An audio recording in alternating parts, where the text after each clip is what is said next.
Assalamualaikum warahmatullahi wabarakatuh. Baik, bismillahirrahmanirrahim. Saya di sini akan menjelaskan tentang RPP atau Rencana Pelaksanaan Pembelajaran. Nah, di sini yaitu yang pertama ada sekolah. Saya di sini mengambil dari sekolah MA Darul Ulum. Mata pembelajaran Al-Quran Hadis kelas 11 dan alokasi waktunya yaitu 2 kali 45 menit atau 1 kali pertemuan. Materi pokoknya yaitu bersyukur kepada Allah Subhanahu wa Ta'ala. Submaterinya surat Al-Zukhruf ayat 9 sampai 13. Yang kedua surat Al-Ankabut ayat 17. Yang ketiga yaitu hadis riwayat Ahmad bin As'ad bin Qaisi tentang syukur kepada Allah Subhanahu wa Ta'ala yang memiliki kompetensi dasar yaitu 3.5 dan 4.5. Alat dan media pembelajaran yang dipakai yaitu spidol, whiteboard, kemudian worksheet atau lembar kerja siswa, dan lembar penilaian. Kalau metode yang saya pakai yaitu metode ceramah, diskusi, tanya jawab, dan penugasan untuk siswa. Sumber belajar yang pertama ada mushaf Al-Quran dan terjemahnya, kemudian ada buku paket dari Al-Quran Hadis MA kelas 11 Kemenag RI 2020 dan dari YouTube. Yaitu maksud dari YouTube di sini saya mempelajari YouTube tersebut dan kemudian saya berikan kepada anak-anak. Indikator pencapaian kompetensinya yang pertama membaca, menerjemahkan, memahami isi kandungan, mengomunikasikan dan mengamalkan materi tentang surat Al-Zukhruf ayat 9 sampai 13. Yang kedua sama membaca, menerjemahkan, memahami isi kandungan, mengomunikasikan dan mengamalkan tentang materi Al-Quran surat Al-Ankabut ayat 17.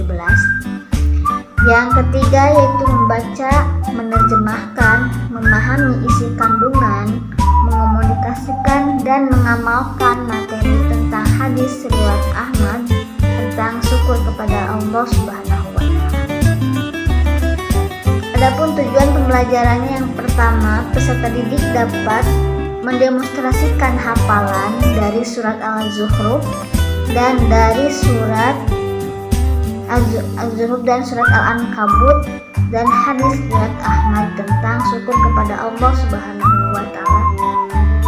Yang kedua, peserta didik dapat menyebutkan makna mufradat dari surat Al-Zukhruf ayat 9 sampai 13, surat Al-Ankabut dan hadis tentang syukur kepada Allah Subhanahu wa Ta'ala. Yang ketiga, peserta didik dapat menganalisis surat Al-Zukhruf ayat 9 sampai 13, surat Al-Ankabut ayat 17 dan hadis tentang bersyukur kepada Allah Subhanahu wa Ta'ala. Yang terakhir yaitu peserta didik dapat menunjukkan perilaku bersyukur kepada Allah Subhanahu wa Ta'ala. Adapun pendahuluannya yaitu yang pertama mengucapkan salam dan menyapa peserta didik. Yang kedua berdoa. Yang ketiga mengecek kehadiran para peserta didik. Kemudian kegiatan intinya yang pertama ada kegiatan literasi, yaitu guru menyampaikan materi tentang bersyukur kepada Allah, kemudian peserta didik diberi motivasi dan panduan untuk melihat, membaca, menerjemahkan bacaan terkait materi surat Al-Zukhruf ayat 9 sampai 13 dan surat Al-Ankabut ayat 17 serta hadis tentang bersyukur kepada Allah Subhanahu wa Ta'ala. Kemudian ada critical thinking atau berpikir kritik, yaitu guru memberikan kesempatan untuk mengidentifikasikan sebanyak mungkin hal yang belum dipahami, yang mana pertanyaan ini harus tetap berkaitan dengan materi bersyukur kepada Allah Allah Subhanahu wa Ta'ala. Yang ketiga yaitu collaboration atau kerjasama. Peserta didik dibentuk dalam beberapa kelompok untuk menganalisis, mendiskusikan, mengumpulkan informasi, mempresentasikan ulang, dan saling bertukar informasi mengenai isi kandungan dari surat Al-Zukhruf ayat 9-13, surat Al-Ankabut ayat 17, dan hadis tentang bersyukur kepada Allah Subhanahu wa Ta'ala. Kemudian ada communication atau berkomunikasi. Jadi peserta didik mempresentasikan hasil kerja kelompok atau individu, mengemukakan pendapat dan presentasi yang dilakukan, kemudian ditanggapi kembali oleh kelompok atau individu yang mempresentasikannya. Yang terakhir yaitu ada creativity atau kreativitas, yang mana guru dan peserta didik membuat kesimpulan tentang hal-hal yang telah dipelajari terkait menjelaskan isi teks yang didengarkan yang berkaitan dengan bersyukur kepada Allah Subhanahu wa Ta'ala. Dan ada kegiatan penutup, yang mana pertama guru dan peserta didik menyimpulkan materi yang telah diajarkan. Yang kedua, guru melakukan evaluasi pembelajaran dan memberikan tugas. Yang ketiga doa, dan yang terakhir itu salam. Adapun penilaian hasil pembelajarannya yaitu yang pertama ada penilaian sikap, yang mana di sini terdapat dengan lembaran pengamatan. Jadi setiap peserta didik itu dilihat sikapnya seperti apa dengan cara penulisan ada lembar pengamatannya. Yang kedua ada penilaian pengetahuan, lembar LK peserta didik. Di akhir yaitu penilaian keterampilan, yaitu melalui kinerja dan observasinya. Kemudian ada mengetahuinya anak kepala sekolah dan guru mata pembelajaran.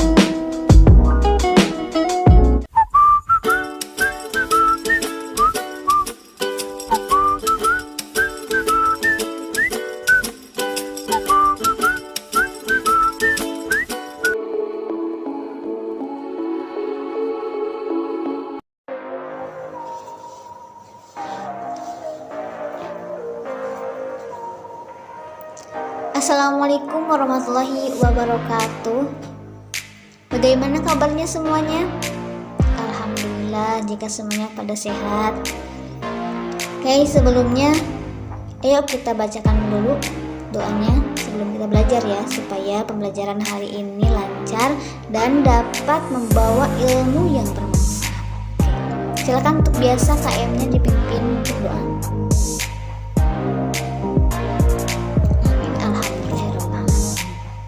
Siapa kali hari ini yang belum hadir? Ada yang tidak hadir? Oh iya, ada. Rizky gak hadir, kenapa? Sakit. Arsa? Sakit. Kalau Pak Hujan kemana Pak Hujan? Oh, Pak Hujan apa? Ya gak apa-apa ya. Berarti 3 orang ya yang gak hadir. Nanti ibu catat. Oke, anak-anak ada yang tahu sekarang itu pembelajaran tentang apa? Belum tahu ya. Nah, sehari-hari apakah kalian suka bersyukur tentang apa yang ada dan yang telah diberikan oleh Allah Subhanahu wa Ta'ala kepada kalian? Cara mensyukurinya harus seperti apa? Entah itu syukuran kalian bisa melihat tidak? Bisa mendengar, bisa berbicara. Nah, itu tuh merupakan kita harus bersyukur kepada Allah. Ketika kita diberi nikmat, kita harus mengucapkan syukurnya gimana? Dengan ucapan alhamdulillah, segala puji bagi Allah. Ya, syukur itu berarti ucapan sikap dan perbuatan terima kasih kepada Allah Subhanahu wa Ta'ala dan mengakukan yang tulus atas nikmat dan karunia yang diberikan. Ya, untuk itu ibu di sini akan menjelaskan tentang materi bersyukur kepada Allah Subhanahu wa Ta'ala. Kalian bisa buka ya buku paketnya, itu di halaman 155. Biasanya di sana ada materi tentang bersyukur kepada Allah Subhanahu wa Ta'ala. Ya, di sini kita akan menjelaskan tentang 2 surat dan 1 hadis. Yaitu yang pertama surat Al-Zukhruf ayat 9 sampai 13. Yang kedua yaitu surat Al-Ankabut ayat 17. Dan yang terakhir yaitu hadis tentang bersyukur kepada Allah. Ya. Coba semuanya perhatikan boardnya ya, perhatikan baik-baik. Oke. Yang pertama yaitu surat Al-Zukhruf ayat 9 sampai 13. Ibu akan bacakan dulu ya ayatnya, yaitu ayat 9 sampai 13. Nanti kalian juga baca, boleh buka Al-Qur'annya, boleh coba lihat buka semuanya. Lihat pembacaan yang Ibu akan bacakan. A'udzu billahi minasy syaithanir rajim. Bismillahirrahmanirrahim. Wala sa'altahum man khalaqas samawati wal arda la yaqulunna khalaqahunna al-azizul alim. Alladzi ja'ala lakumul arda mahdan wa ja'ala lakum fiha subulan la'allakum tahtadun.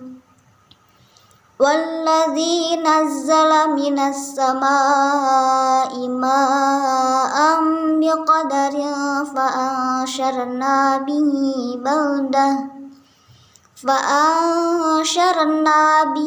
baldatan mayyitan kadzalika tukhrajun. Walladzi khalaqal azwaja kullaha wa ja'ala lakum minal fulki wal an'ami ma tarkabun litastawu ala zuhurihi thumma tadhakkaru ni'mata rabbikum idza stawaytum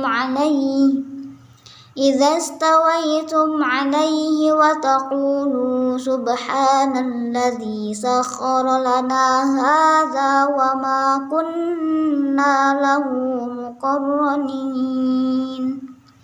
Shadaqallahul azim. Oke, siapa yang mau baca coba?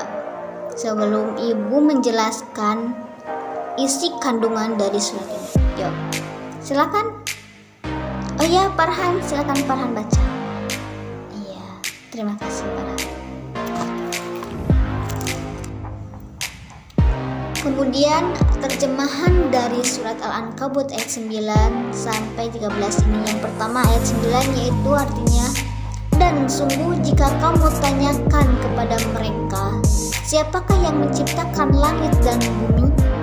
Niscaya mereka akan menjawab, semua diciptakan oleh yang maha perkasa lagi maha mengetahui. Ayat 10, yang menjadikan bumi untuk kamu sebagai tempat menetap dan dia membuat jalan-jalan di atas bumi untuk kamu supaya kamu mendapatkan petunjuk. Ayat 11, dan yang menurunkan air dari langit, menurunkan kadar yang diperlukan, lalu kami hidupkan dengan air itu negeri yang mati, seperti itulah kamu akan dikeluarkan dari dalam kubur. Ayat 12, dan yang menciptakan semua yang berpasang-pasangan dan menjadikan untukmu kapal dan binatang ternak yang kamu tunggangi. Ayat 13, supaya kamu duduk di atas punggungnya, kemudian kamu ingat nikmat Tuhanmu apabila kamu telah duduk di atasnya, dan supaya kamu mengucapkan, Maha Suci Tuhan yang telah menundukkan semua ini bagi kamu, padahal kamu sebelumnya tidak mampu menguasainya. Seperti itu ya. Jadi itu merupakan terjemahan dari surat Al-Ankabut. Ya, untuk mufradatnya kalian juga pasti bisa ya, coba lihat arti-artinya mufradatnya itu seperti apa. Dan penjelasan dari ayat 9 yaitu, menurut Abu Zafar Muhammad, maksud dari ayat ini adalah jika kamu tanyakan wahai Muhammad kepada orang-orang musyrik dari kaummu, yaitu siapa yang menciptakan langit dan bumi, mengadakan dan membentukannya, niscaya mereka akan menjawab, semuanya diciptakan oleh Yang Maha Perkasa dalam pengaruh kekuasaan dan balasan-balasannya terhadap musuh-musuhnya, yang Maha mengetahui semua ciptaan itu dengan segala yang ada di dalamnya. Tidak ada sesuatu pun yang tersembunyi baginya. Nah, kalau penjelasan ayat ke-10 yaitu maksudnya adalah Allah yang menjadikan dunia terhampar bagimu, Dia menjadikan bumi bagimu pijakan yang dapat kamu pijak dengan telapak kakimu, dan kamu dapat berjalan di atasnya dengan kakimu. Allah membuatkan jalan-jalan yang landai di atas bumi yang dapat kamu tempuh dari satu negeri ke negeri yang lain untuk keperluan kehidupan dan pendengaran. Nah, kemudian ayat ke-11 dan 12 yaitu maksudnya adalah Allah menurunkan air dari langit menurut kadar yang diperlukan. Artinya, menurut Ibnu Abbas yang dikutip dalam Al-Qurtubi, yakni air yang diturunkan itu bukan seperti air yang diturunkan kepada kaum Nabi Nuh yang tidak menurut ukuran yang diperlukan, sehingga air itu menenggelamkan mereka. Nah, akan tetapi air yang diturunkan itu sesuai dengan kadar yang diperlukan, bukan berupa badai yang menenggelamkan, bukan pula kurang dari apa yang dibutuhkan, sehingga ia dapat menjadi penghidupan bagi kegiatan dan binatang ternak lainnya. Dan ayat 12 dan 13 maksudnya itu adalah Dia yang menciptakan segala sesuatu lantas menjadikannya berpasang-pasangan, yaitu dengan menciptakan perempuan sebagai pasangannya laki-laki dan menciptakan laki-laki sebagai pasangannya perempuan. Wa ja'ala lakum minal fulk, ya. Dan maksudnya itu adalah bahwa Allah menjadikan kapal-kapal bagimu yang dapat kamu kendarai di laut ke arah yang kamu kehendaki dalam perjalananmu di laut untuk memenuhi kebutuhan dan tuntutan hidupmu. Lanjut saja kepada surat yang kedua, yaitu surat Al-Ankabut ayat 17. Oke, Ibu akan membacakannya lagi. Kalian menyimak, buka saja Qur'annya, ada ya. Coba buka. Surat Al-Ankabut ayat 17. Ya. Betul. Iya, betul. Sehari ini. Iya, bagus. Buka. Ya, Ibu akan bacakan lagi ya. Bismillahirrahmanirrahim. Innama ta'buduna min dunillahi awthana wa takhluquna ifkan innalladzina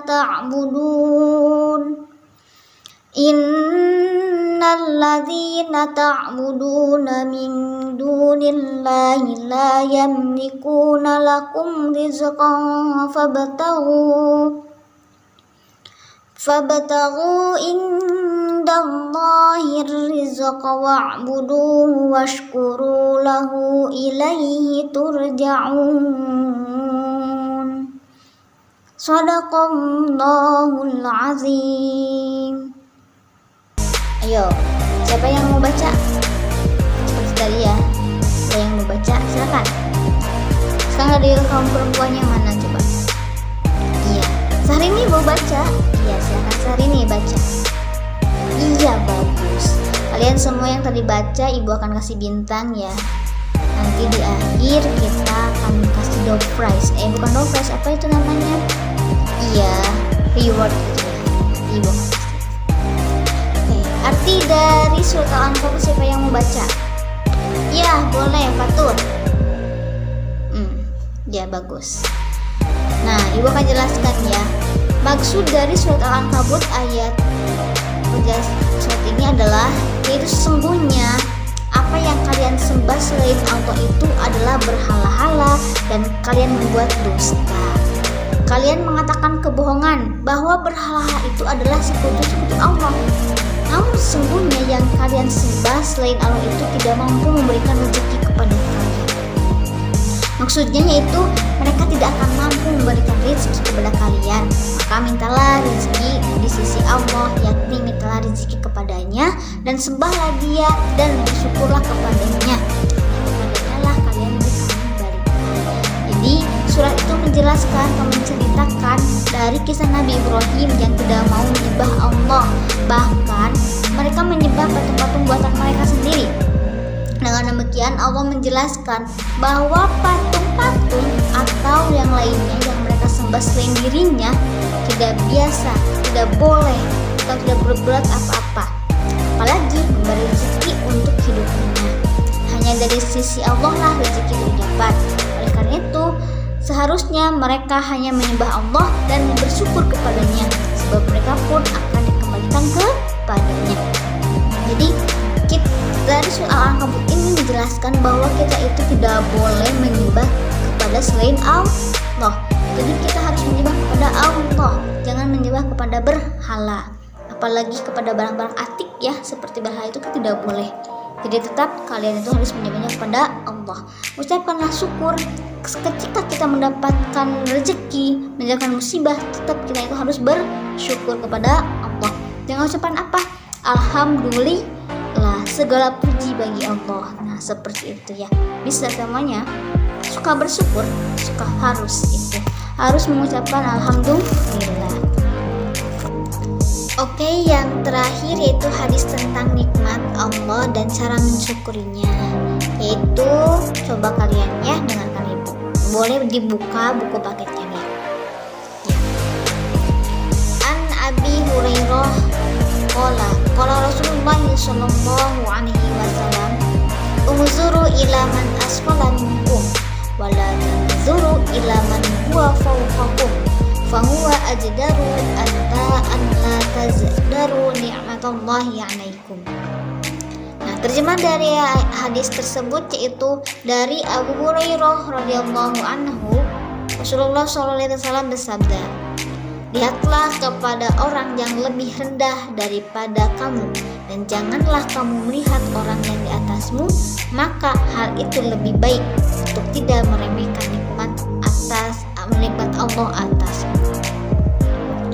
Nah, maksud dari hadis tersebut yaitu Nabi menyuruh kaum muslimin agar memandang orang yang berada di bawah mereka, baik mengenai bentuk dan rupa tubuhnya, kesehatannya dan kesejahteraannya, harta dan kekayaannya maupun yang lain-lainnya. Dengan cara demikian, mereka akan merasa beruntung dan lebih baik keadaan mereka dibandingkan dengan yang di bawah standar nasib mereka.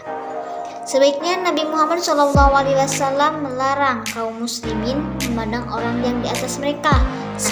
Ibu itu akan memberikan tugas untuk kalian untuk minggu depan tentang apa sih itu bersyukur, bagaimana sih cara bersyukur dengan bukan anggota tubuh, bagaimana cara bersyukur dengan hati, bagaimana bersyukur dengan lisan. Ibu PR-kan ya untuk kalian karena waktunya tidak memungkinkan. Jadi itu arti-arti dari bersyukur itu Ibu PR-kan kepada kalian. Baik anak-anak semuanya, mungkin pembelajaran kali ini cukup sekian. Namun sebelumnya apakah yang ada yang ditanyakan tentang materi bersyukur kepada Allah? Tidak ada. Oke, Ibu akan sekarang membuat kelompok ya. Buat kelompok ini 4 kelompok. Ya, coba bikin kelompok 4 kelompok. 3 kelompok. Yang kelompok pertama tadi menjelaskan tentang syukur dengan hati seperti apa ya yang tadi. Yang kedua bersyukur dengan lisan ya kelompok 2. Kelompok 3 menjelaskan tentang bersyukur dengan anggota tubuh ya. Nah itu buatan kelompok, itu apa artinya, nanti kalian presentasikan di depan, bisa ya, presentasikan di depan. Dan bagaimana cara bersyukurnya itu seperti apa, mengapa harus bersyukur dengan kepada Allah, bisa ya.